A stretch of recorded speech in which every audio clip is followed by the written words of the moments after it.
Ambisi dan Cinta. Part 2, Ambisi Sang Anak Haram. Aku berdiri di kegelapan taman belakang, menikmati udara malam yang sedikit dingin.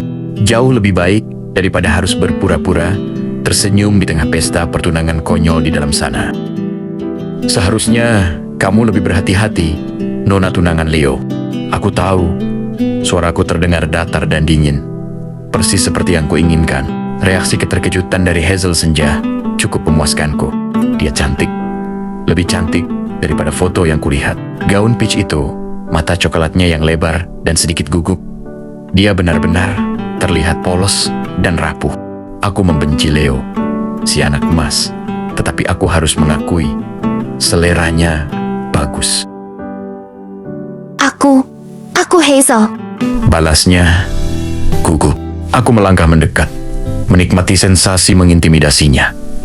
Aku harus memastikan dia tahu posisinya dan posisiku, bukan hanya sebagai ancaman bagi Leo, tapi juga bagi dirinya.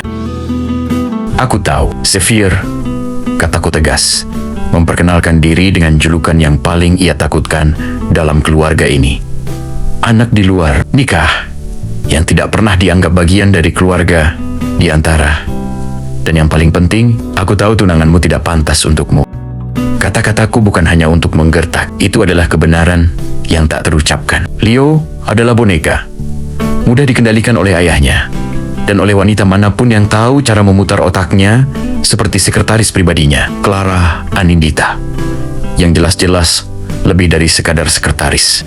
Aku tahu segalanya. Aku tahu ayah menyetujui perjodohan ini bukan karena bisnis semata, tetapi karena ia percaya Hazel adalah tipe wanita penurut yang akan menjaga citra Leo. Sayangnya, mereka salah. Wanita seperti Hazel tidak akan pernah bahagia dengan pria seperti Leo.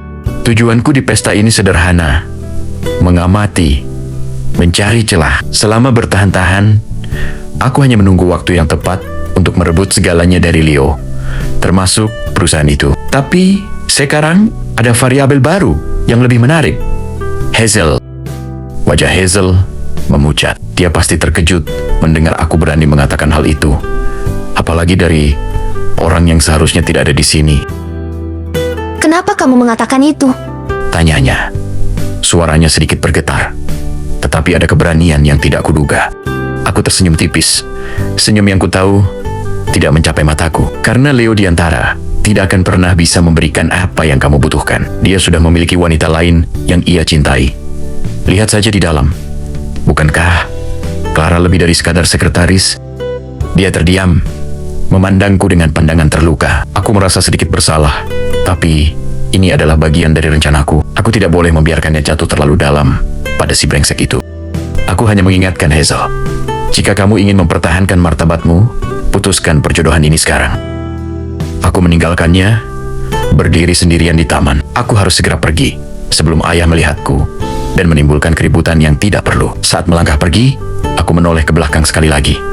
Hazel masih berdiri di sana, menatap punggungku. Ada rasa penasaran, kekecewaan, dan sedikit kilatan ketertarikan di matanya.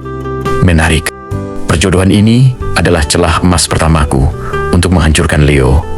Dan wanita itu, Hazel Senja, akan menjadi bidak catur yang sempurna dalam permainan ini. Aku harus mendapatkannya sebelum Leo menghancurkannya.